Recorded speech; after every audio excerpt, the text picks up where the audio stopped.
देखिए, दिल्ली में ओवरऑल पानी की प्रॉब्लम तो है, शुरू से है।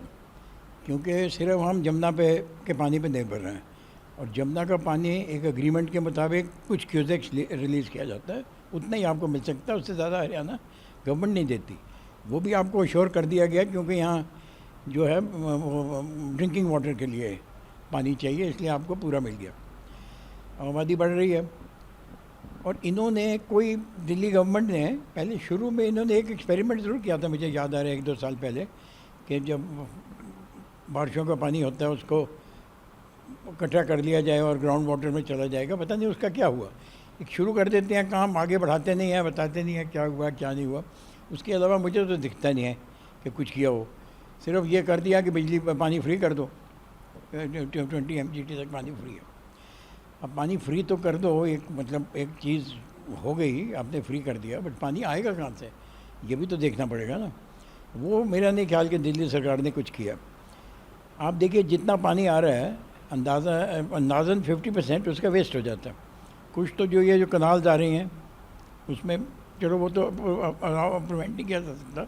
उसमें भी देखिए, गुजरात में इन्होंने उसके ऊपर सोलर वो लगा के काफ़ी हद तक एवेपोरेशन कम कर दी थी।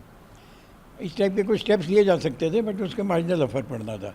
बट जो डिस्ट्रीब्यूशन सिस्टम है दिल्ली में, वो बड़ा पुराना है, और कम से कम आधा पानी जो वहाँ से बह रहा है वो नलकों तक नहीं पहुँचता। और फिर बहुत सारे एरियाज दिल्ली के ऐसे हैं जहाँ नल का नहीं है, जहाँ टैंकर्स वगैरह जाते हैं, ये लोग हैंड पंप्स में निर्भर हैं। एक टाइम तो था 40% पब्लिक इस तरीके से थी।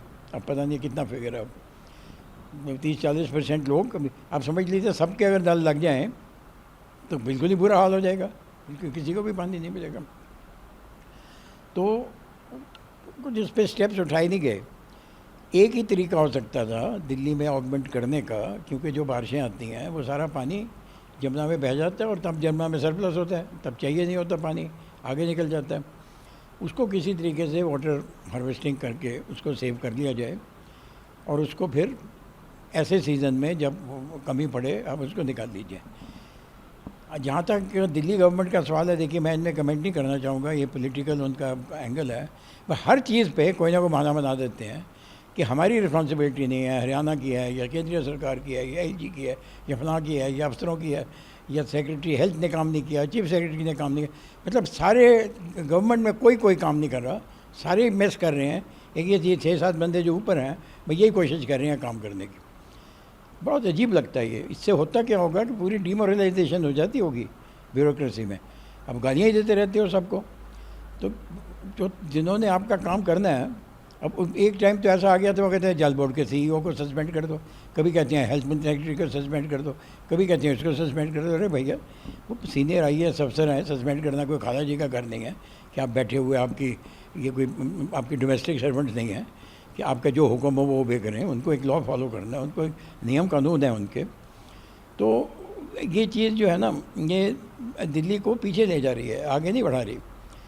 पिछले जो सरकार थी, शीला दीक्षित की जो सरकार थी, वो फिर गवर्नमेंट से अफसरों से मिला के अपने साथ मिला के चलती थी, विद द रिज़ल्ट। और उससे पहले भी जितनी गवर्नमेंट दिल्ली में रही हैं, मैंने आज तक नहीं देखा, मैं तो इतने साल चीफ सेक्रेटरी भी रहा हूँ, बाकी जॉब्स में भी रहा हूँ, कि कभी भी किसी मिनिस्टर ने पब्लिकली हमारे खिलाफ कुछ बोला हो। कुछ कहना होता था, प्राइवेटली बुलाते थे, कहते थे भैया ये करो। पब्लिकली प्रेस नोट्स में हम लोगों की तारीफ ही करते रहते थे कि हमारे अफसर पूरा काम कर रहे हैं। यहाँ उल्टा, यहाँ बिल्कुल उल्टा चल रहा है। तो पूरी डिमोरलाइज्ड है एडमिनिस्ट्रेशन। एनीवे, पानी के जो है गर्मी की वजह से अब कितना फ़र्क पड़ा मुझे नहीं पता, थोड़ी डिमांड बढ़ गई होगी। बाकी गर्मी से क्या फ़र्क पड़ना है, पानी जो है जितना आ रहा है थोड़ा उसका